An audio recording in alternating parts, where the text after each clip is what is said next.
18ویں آیت سے لے کر پہلا باب 18ویں آیت سے لے کر 25 آیت تک کلام مقدس میں یوں ملطون ہے،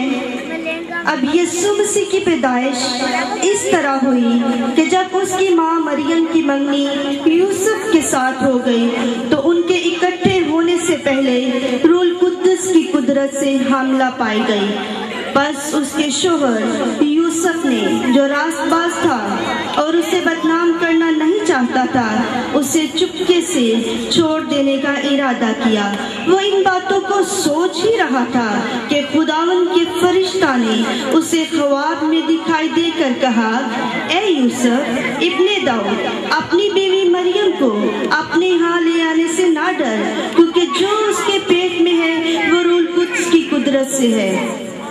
اس کے بیٹا ہوگا اور تو اس کا نام یسوع رکھنا، کیونکہ وہی اپنے لوگوں کو ان کے گناہوں سے نجات دے گا۔ یہ سب کچھ اس لیے ہوا کہ جو خداوند نے نبی کی معرفت کہا تھا وہ پورا ہو، کہ دیکھو ایک کنواری حاملہ ہوگی اور بیٹا جنے گی اور اس کا نام ایمانویل رکھیں گے، جس کا ترجمہ ہے خدا ہمارے ساتھ۔ بس یوسف نے نیند سے جاگ کر ویسا ہی کیا جیسا خداوند کے فرشتہ نے اسے حکم دیا تھا، اور اپنی بیوی کو اپنے ہاں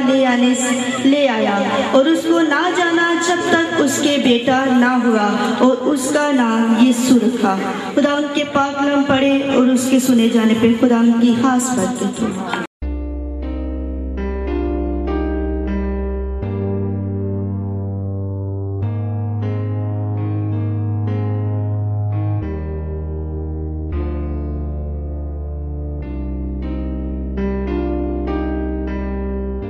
سب سے زیادہ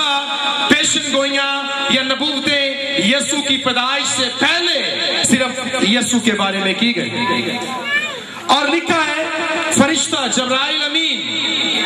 ناصرت یروشلم کے ایک شہر کی کنواری مریم کے پاس آتا ہے اور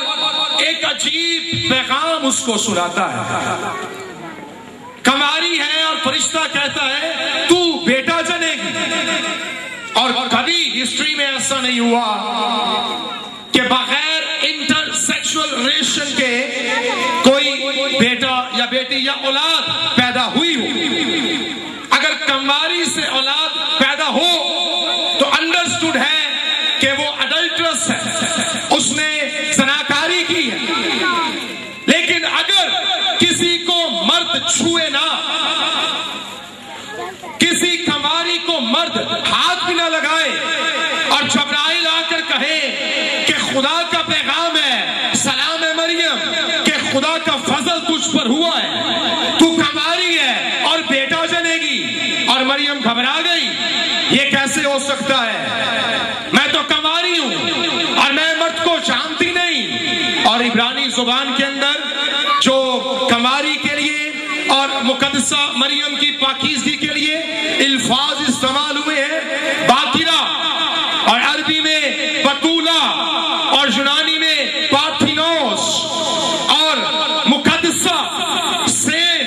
یعنی ایسی عورت جو مرد کے لمس سے بھی واقف نہیں ہے، اور جبرائیل فرشتہ اس کے پاس آتا ہے۔ میں اسٹڈی کر رہا تھا جب ایک بک کی، تو قرآن حکیم فرقان مجید میں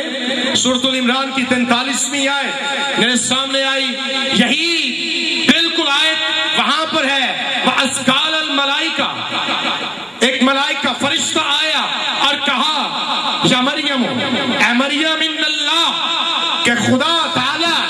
اللہ باری تعالی، اس کی ذات، یبشری کا، تجھے ایک بشارت دیتی ہے، بکلمہ ہی منا، ایک کلمے کی جو میرا ہے، منا میرا کلمہ، اسماعی المسیح، جس کا نام ہے المسیح، اور عربی میں ایک ٹائٹل ہے جو اسم نکرہ کو اسم معرفہ بناتا ہے، یعنی عام چیز کو خاص بناتا ہے۔ اور مسیح آپ بھی ہیں، میں بھی ہوں، پوری دنیا میں بتھیرے مسیح ہیں، پر قرآن حکیم فرقان مجید ببانگ دہل فرماتی ہے کہ المسیح ایک ہے، مسیح بہت سارے ہیں، المسیح ایک ہے، خدا کا کلمہ، بکلمہ تہی منا، اسماعی المسیح، عیسیٰ